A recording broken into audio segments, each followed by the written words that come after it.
सच्ची मित्रता की पहचान। एक छोटे से गांव में अरुण और विवेक नाम के दो दोस्त रहते थे। दोनों का बचपन साथ गुजरा था। उनके रिश्ते की नींव विश्वास और साथ पर टिकी हुई थी। अरुण सरल स्वभाव और मेहनती था। वो हमेशा दूसरों की मदद के लिए तैयार रहता।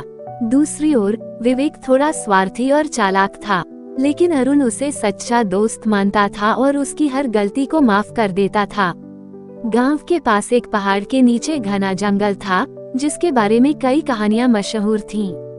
कहा जाता था कि उस जंगल में एक गुफा है जिसमें बेशकीमती खजाना छिपा हुआ है, लेकिन वहां तक पहुंचने का रास्ता खतरनाक और डरावना था।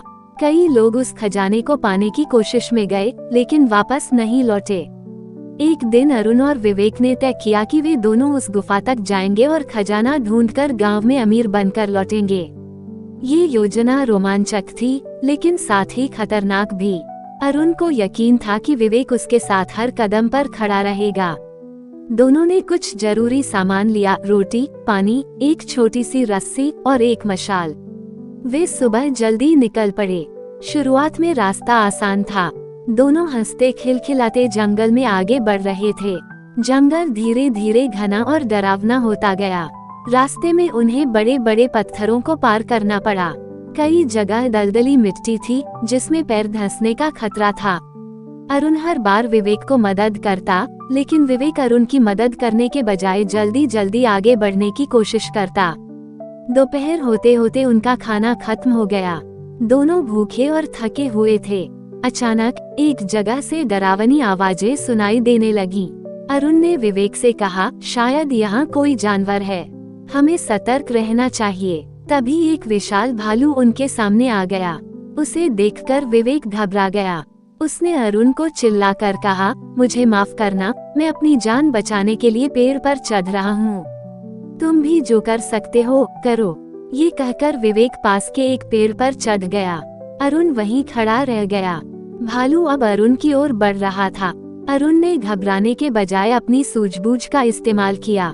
उसने बचपन में सुनी कहानी याद की कि भालू मरे हुए इंसान को नुकसान नहीं पहुंचाता। उसने तुरंत जमीन पर लेटकर सांस रोक ली और पूरी तरह निश्चल हो गया।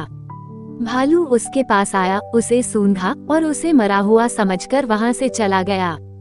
जब भालू चला गया तो विवेक पेड़ से नीचे उतरा। उसने हंसते हुए पूछा, भालू तुम्हारे कान में क्या कह रहा था? अरुण ने गहरी सांस लेते हुए कहा, भालू ने मुझे सलाह दी कि ऐसे दोस्त पर कभी भरोसा मत करो जो मुश्किल वक्त में तुम्हारा साथ छोड़ दे। ये सुनकर विवेक शर्मिंदा हो गया। उसने महसूस किया कि उसने स्वार्थी होकर अरुण को अकेला छोड़ दिया था।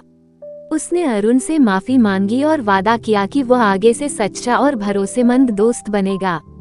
इस घटना के बाद अरुण ने विवेक को माफ कर दिया, लेकिन उसने ये सबक सिखा दिया कि सच्चा दोस्त वही होता है जो हर परिस्थिति में आपका साथ दे। ये कहानी हमें सिखाती है कि सच्ची मित्रता स्वार्थ और चालाकी से परे होती है। सच्चे दोस्त संकट के समय साथ खड़े रहते हैं। मित्रता का मूल्य उसी समय पता चलता है जब हम कठिन परिस्थितियों में होते हैं। जीवन में सच्चे मित्रों का होना एक अनमोल खजाने की तरह है। उन मित्रों को पहचानिए जो आपके साथ खड़े होते हैं, चाहे परिस्थिति कैसी भी हो। कहानी वीडियो पसंद आए तो लाइक, सब्सक्राइब, शेयर, कमेंट कर दीजिएगा दोस्तों। धन्यवाद साथियों।